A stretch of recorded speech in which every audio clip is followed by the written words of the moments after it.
Welcome to Top of the Grid. Sadly, Amber's not here for this one, but we have a really exciting guest. It's Aiva Anagnostiadis, and she's back for part 2 of her interview, talking all about F1 Academy. Thank you so much for joining me again for part 2 of this podcast. So can you start off by telling me what you've learned so far in the season and what you'll take with you ahead of Montreal? Personally, in the season, I think I've just developed as a driver as much as we possibly could. We haven't had the opportunity to be able to go testing just because budget sport's so expensive. So we're trying to develop as fast as we can with however many race meets that we can get under our belt with like the F1 Academy and how many sessions there are during the weekend. Every single time we go out, we're trying to improve. So we are a bit on the back foot, but I think personally we're just learning off the other girls that are in their second year as well, because Dorianne and my work took it to Abby last year, and Abby's running at the top 3 at GB4 back with the boys, so it shows the field is strong, and if we can get up with them, then we can kind of base ourselves off where we would be running back with the boys. And I think as a team, we're all developing the car and just getting everything in kind of the window, and we're looking pretty strong for Montreal. Do you think that your fitness has it really changed since joining F1 Academy, the way that you work out and the program that you do? I think when I first entered F4 mid last year, I kind of didn't know what I was doing because I've trained for a kart, and karting compared to F4, I think karting is quite brutal on your body, and different muscle areas that you work, but you can go in a go-kart for a week and just go get kart fit, and you can't do that in an F4. You can't you can, but I can't. So I think I had to kind of learn. I did have a little bit of help, and I had to learn how these guys were training, because I went from just doing light weights, a lot of reps, and doing some cardio, and then being in a cart and I was fine, to now training my neck, lifting a lot heavier, but then also maintaining my weight, and then trying to get fitter than I already was when there's no car time. So I think I'm training a lot harder because now, especially after F1 Academy, because I don't have that time in the car to keep myself in the car fitness mode in a way. So I've had to just up it as much as I can, as if I was in the car. So I wear my whoop, and I kind of get my average. My strain's normally around 18, 19 when I go testing in a car. So I try and aim for that strain every day, as if, because that's kind of translating. But I went in a cart a couple months ago, and the amount of pain I was in the next day, because I didn't realize we're strapped in, so we don't really claw and stuff. We don't really have to hold. It's more just upper body, and obviously your braking and throttle. In a cart, there's nothing strapping you in, so your ribs, your abs, everything's working. I couldn't sit up the next day, so I was completely gone. I was like, I don't understand. I'm in a car. No, it's because it's completely different muscles as well. And I think people just think that karting's really easy as well, because it's you see little kids doing it, but it's not. Every time I go karting, on my spine I get massive bruises, and they're like lumps, and it's horrible. So, as a female in motorsport, have you ever faced any challenges being a female? And if so, how have you overcome those challenges? The boys that would crush into you because you're a girl, or I have had that, and that was, you'd be in third and you just have someone behind you, and because you're a girl they just push you out of the way. Or I literally had someone blocking for I think 5 laps because they just didn't want to let me go past, and I had to remove them, but just remove them out of the situation. But it's just those little things. I think when my mum raced, so when she was growing up, I think it was 100 times worse. I think we've come a long way. She had a massive crash when she was racing, and it was at Oakley Go-Kart Club where Piastri kind of grew up racing. And she was racing around, and she was starting, I think, on 4th, and she had the 3 guys around her, and 2 of them turned around before the start and did the slit throat to her while they're driving, and oh my they ended up gosh. sandwiching her, and then she went up and broken rib, shoulder, had to get, like, it was horrible. And she told me that story, and I was like, okay, well, someone just blocking me isn't that bad compared to that. Yeah. So, Oh my gosh. But the yeah. thing is, when people do things like that, it just shows the kind of character they are as well. If they're willing to do something like that, and I mean, it's horrible that they do that, but it just does show how far we've come. And I mean, Yeah. every time I speak to a driver, they say that if they go back to, like, where they first started karting, the numbers of girls have increased like so Oh, much. And I massively. think, obviously there's still not as many girls as men, like boys in motorsport. I mean, that's a fact. But like I don't think we realize how much it has actually improved. Like, when I go karting with my friends, there's like I always see other girls there, and it's like, we don't really think about it, but it has improved so much. And I do hope that it still keeps improving. But I just don't think, because change happens so slowly as well, I don't think we realize. But gosh, I mean, I'd be scared if I was your mom. Oh, That's yeah, horrible. it was horrible. But I think, like you said, the amount of girls coming into karting. I went home end of last year, and I hadn't been at the track for 12 months, nearly. Probably, I haven't been at a race meeting for a good 2 years, and it was a decently big race meeting. And I went down, and they did it kind of before the Grand Prix. And Yeah. the amount of girls I saw at the track, I was in shock. I was like, this is like really good. Like, it's actually changing. And from 2 years ago, when I was racing at home, there was not another female on the grid. No. Luckily, if there was one. Now you've got 5, 6, 7 girls in each class, and then you've got more in the cadet classes which are coming through. So I think at the roots in motorsport, there is a lot of girls coming through, especially in Australia. I think even the females at the Grand Prix, I think we had the highest percentage in any Grand Prix ever had. Oh my So, gosh. it's growing quite a bit, and especially at home. But I did a Spanish round at the start of the year, and there's 30 cars on the grid, and 10 of us were girls.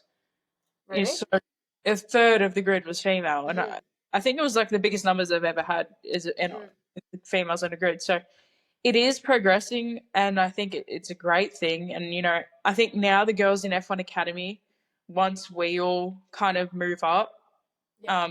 get the opportunities to move up, and get the following. There's a lot of things that contend for us to move up, and I think a lot of people are like, okay, well, you've got all these girls in the from F4 down. What about the F2 and F3 and Yeah. F1? Like, well, that's when it gets tricky, because we can't afford to keep going in the sport. We Yeah. can't get sponsors to back us to go there, because they look at it and they're like, okay, well, there's no female in that category, so how do we know that you're actually going to make it? How do we invest in you and know that we're going to get something out of it? And When that's so much pressure as well. Like yeah, on like one person. Uh-huh. even in F1 Academy, we have to perform, and I'm struggling at the start of this year because I did a couple test days last year in the Indian F4. I got the opportunity to do a couple of Spanish rounds at the start of the year, and that's it. And then I'm just going race to race, hoping that we improve so I can keep my seat for next year. And it's kind of pressure on me, but also pressure on the family and everyone around us, because for me to keep going, we have to improve. So that's when, like I said, you got to take everything and just use it to your advantage, and kind of take every bit of information that you can get. But for the females moving up in the sport, say if it was me, I don't know if I'm going to have a seat in F1 Academy next year because of my performance and lack of funding and sponsorship behind me this year. So um, that's when you look at Abby Pulling. The only reason she's got that seat, like she said, is because she won that F1 Academy Championship to Yeah. keep racing. Bustamante, on the other side of things, as social media comes in, I read an article. She built her following, and she was able off that to give herself a drive in GB3 for this year. So that's when F1 Academy, there's a lot of people that look at it and go, oh, it's such a media fest. Like, you guys are there for the clout. You guys are doing this for But all the you media. need that to help you get to the next Yeah, step and in some I way. don't think people don't actually realize it. Like, Susie's doing all this. She's doing all the Netflix. She's getting us all this media. We're at the Grand Prix, so we can try and get the sponsors on board, and we can grow our followings to help us continue in the sport. So not everyone's going to win the championship. There's one person that wins that championship and gets that seat. So Yeah. you've got to try and use your time as wisely as you can in those 2 years to build your following, to get the sponsors on board, to help yourself keep progressing throughout your career. So it kind of hits F4 and F when you get to F1 Academy, and if you get into F1 Academy, then that's when it gets hard, because that's when those higher categories you've got to try and raise. Now in F3, I think it's nearly €2 million to do the season. So Yeah. that's when you're not seeing those girls in those categories. Like, you had Sophia Flourish in F3, and she did her best to stay there, but at the end of the day, she just didn't have the budget. And you know what? She got some good results on the run, and she was running around 15th. Sometimes she had a top 10, which males would look at that and go, oh, she's 15th. She's crap. She's a girl. But if a boy was running 15th and it was his first year in F3, then they'd go, oh, yeah, he's doing a decent job. So Yeah. there's like, It's just double standards. yeah.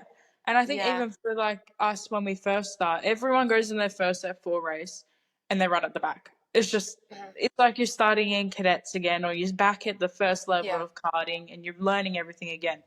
So you've seen all the boys, they do their first race and they're at the back, and then they slowly progress through the season and get up to the front.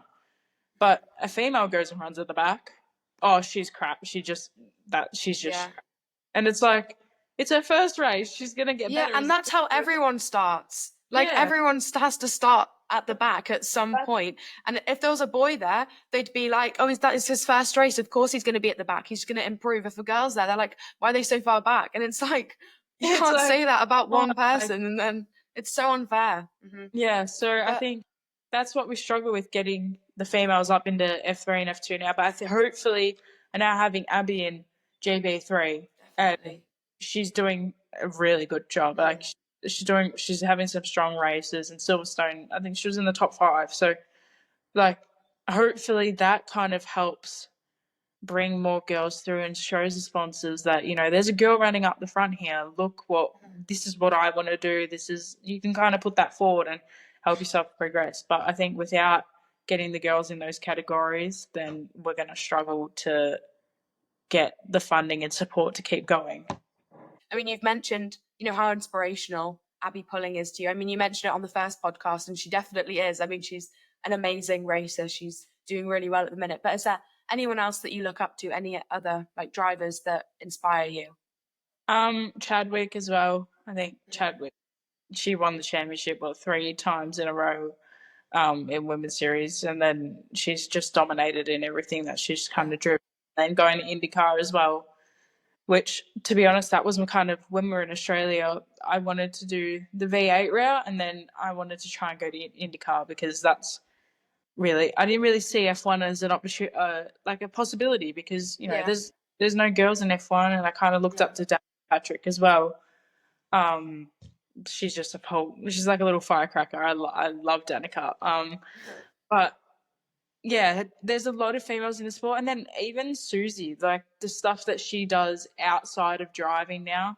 Like, if there ever was a day where I wasn't able to continue driving, I'd love to do what she's done for the girls in sport, because like, you've been a part of it and you kind of know how tough it is. So if there was a day where you can help those other girls get through, then I think that'd be awesome as well. So I think just all the girls that are involved that have had some big successes, you know, that's just what you look up to, as well as my mum. As well as your mum, just put her in there at the end. One thing we should talk about is the premiere, the F1 Academy Netflix premiere. It looks like so much fun. So how was the premiere? It was in the middle of Leicester Square. I think that's how you say it. Leicester? Yeah, so Leicester. I don't know. You say it how you want to say it. In the middle of London. And I walked in and I was like, oh my, like, I was watching the live stream in the car on the way there, because that tagged me up, and I had to go do a pop-up event an hour before, and then rush to the hotel, get changed, and then go to the event. Oh my gosh. So the guy was waiting for me, and I'm watching it live, and I'm like, this looks a lot bigger than Miami. Like, this is really big. And then I'm looking at it, and all the names that are coming through, and I'm like, okay, it's your turn, you go out. So I went in, and I kind of peeked over to one of the F1 Academy girls worker. I'm like, what do I do? Was it really busy? Oh, it was packed. And, you know, you walk in, red carpet, you take photos, and you know, I've had to learn how to kind of stand and show my watch at the same time, and You're it's like, kind of awkward. I'm like, whoa. To pose with, but so we did that, and then I went through and did all the media. I think I was doing media for about an hour and a half.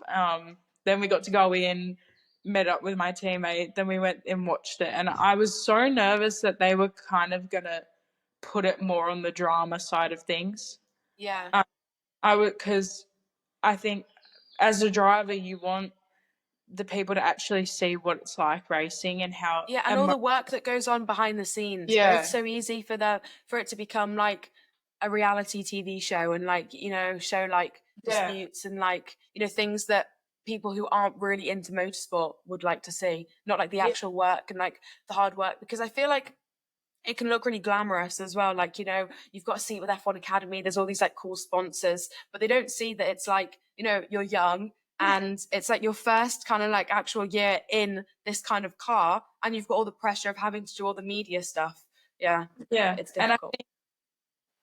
when I watched it, I was so relieved because Mhm. they let us watch the first two episodes, and seeing how they portrayed, say, Leah's kind of the star in the first episode. So, spoiler alert, but if you haven't watched it, but them showing her story and like her backing and her relationship with her dad and everything, I was so happy that it actually kind of showed how invested some of the families on the grid Yeah, are in sport, and then showing like Bianca and how she kind of was struggling a bit to balance the social media and kind of yeah, her. I was like, okay, this is good because it's showing the struggles that we have as well and how much pressure can be on us to perform, and like, you know, how many eyes are on us when, like, yeah, for me, I'm going into an F1 weekend and that's my learning. Like, I yeah, have the whole F1 kind of community and people, fans, and everything watching me doing my testing and learning. And it's like, yeah, I can't just go away behind the scenes and learn how to drive. So I think them showing kind of those kind of insights and, you know, the different cultures and where everyone's from and everything, like, yeah. it was actually really good. I've already finished it, so I'm not going to say anymore. But it was. I was really surprised, and I was really happy with how it turned out.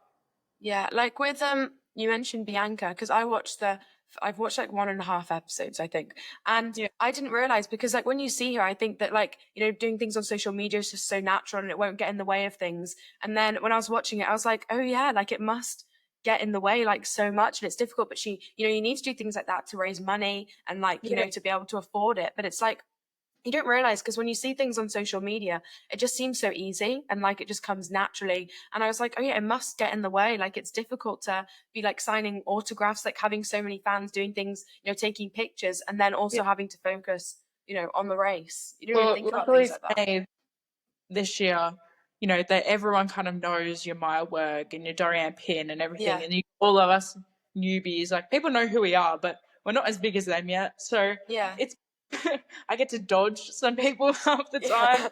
yeah, But like, for me, it was such a change because even when I went to the Melbourne Grand Prix, I did the grid walk. I did the Melbourne Walk twice, and I was standing there. My manager goes, "Oh, we're going to go do the Melbourne Walk." I was like, "This is pointless. Like, no one's going to know who I am. This is just ridiculous. Like, this feels so wrong. Like, I uh-huh. just, like, there's no way." And then I walked, and they announced me, and everyone started screaming and was excited, and I was Oh like, my gosh. "Okay." Like, I was like, "Okay." Like, What do I do? it's a bit awkward. Like, I feel But a I bit feel weird. like it's easy. Like, when you first get into something, you see people like with bigger names and you're like, oh, they're not going to care about me. I mean, I'd have been like, my heart would have dropped. I'd be like, what do I do? It's so Yeah, nerve wracking. But I I guess it does way. kind of like make you almost want to not push harder, but like knowing that you have so much support from people. I think it would Yeah, give me some extra confidence, like when yeah. I'm driving and stuff. And I think, yeah, I think the show, it was honestly, like, I could probably watch it all over again. And I think for us now, the rookies in the season, in the like racing season this year, I think for us to see kind of what Abby did behind the scenes and, you know, see Leah, because honestly, like, it was her first year last year, and I'm kind of struggling the same that she did because it's Yeah. all brand new for me. And then seeing how she progressed through the year, last year, it kind of gives me that drive. So like, okay, she's done it, so I can do it. And hopefully that's what it shows, like the younger girls coming through motorsport. Like, this is F1 Academy. This is actually what it's all about. Not just a Netflix show. Or like, you don't just see it through Instagram and everyone's playing, I don't know, whatever activity that we do, and they actually see behind the racing kind of scenes and stuff. And yeah, I think Hello Sunshine did a great job as well, kind of directing it in that way as well. Definitely. Now I have some like quick fire questions, but they're not related to motorsport. But Okay. I'll ask them. So the first one is, if you could have dinner with any celebrity, who would it be? It's a hard question. It is a hard question. It can be someone in motorsports, or it can be any celebrity. It can be anyone. Can I say one of the Kardashians? Yeah. Yeah, Kardashian outside of motorsport. If it was motorsport, I'd do probably like Ed and Senna or someone. Oh, that'd be amazing. Which Kardashian? Any. Which movie have you watched way too many times, but you still love watching it? Fast and Furious. I've watched them all. Never watched it. I've watched every single one. I stop at about 7 or 8 because that's where I kind of draw the line with the kind of... How many are there? There's 10 now. But oh my gosh. I think I've watched 1 to 7 at least 12 times through the whole thing. If you weren't racing, what job would you be doing instead? Either architecture or sports management for my brother, like fitness and nutrition and everything. That's those side of things. I really they're still like kind of in the same kind of like area. I mean, architecture isn't, but like, you know, sports. I can see you doing that. I've always loved, even with my own training, like I kind of have taught myself. Like I could probably PT course in about a day. Like I could, like I've kind of loved those sorts of things, and I'm the human and health development. So I love that. And I think if I wasn't racing, I'd want to do like what, say, Lewis Hamilton's Angela does for him, like all those side of things. And, you know, you're still involved with it. I also feel like it's just really interesting, like to, you know, be able to like help someone in that way and like personalize like things for them and see them grow. Like I think it'd be interesting. I'm not smart enough to be an engineer. Like I can read data, but I could tell you which way to driver coaching would probably be a bit better. The engineering side, I didn't go to school enough. No, but you've got racing, so it doesn't matter. Yeah, exactly. My last one is sweet or savory snacks, and what's your ultimate favorite snack? It depends on the day, I guess. I always say that. But I think savory. I'd have to go with savory. Well, thank you so much for joining me for the podcast. You're really, I think, really inspirational for a lot of young girls and young people in the motorsport world. And I'm really, you know, hoping that you do well for the rest of the season. And I'm excited to see what you can do. So thank you. Thank you.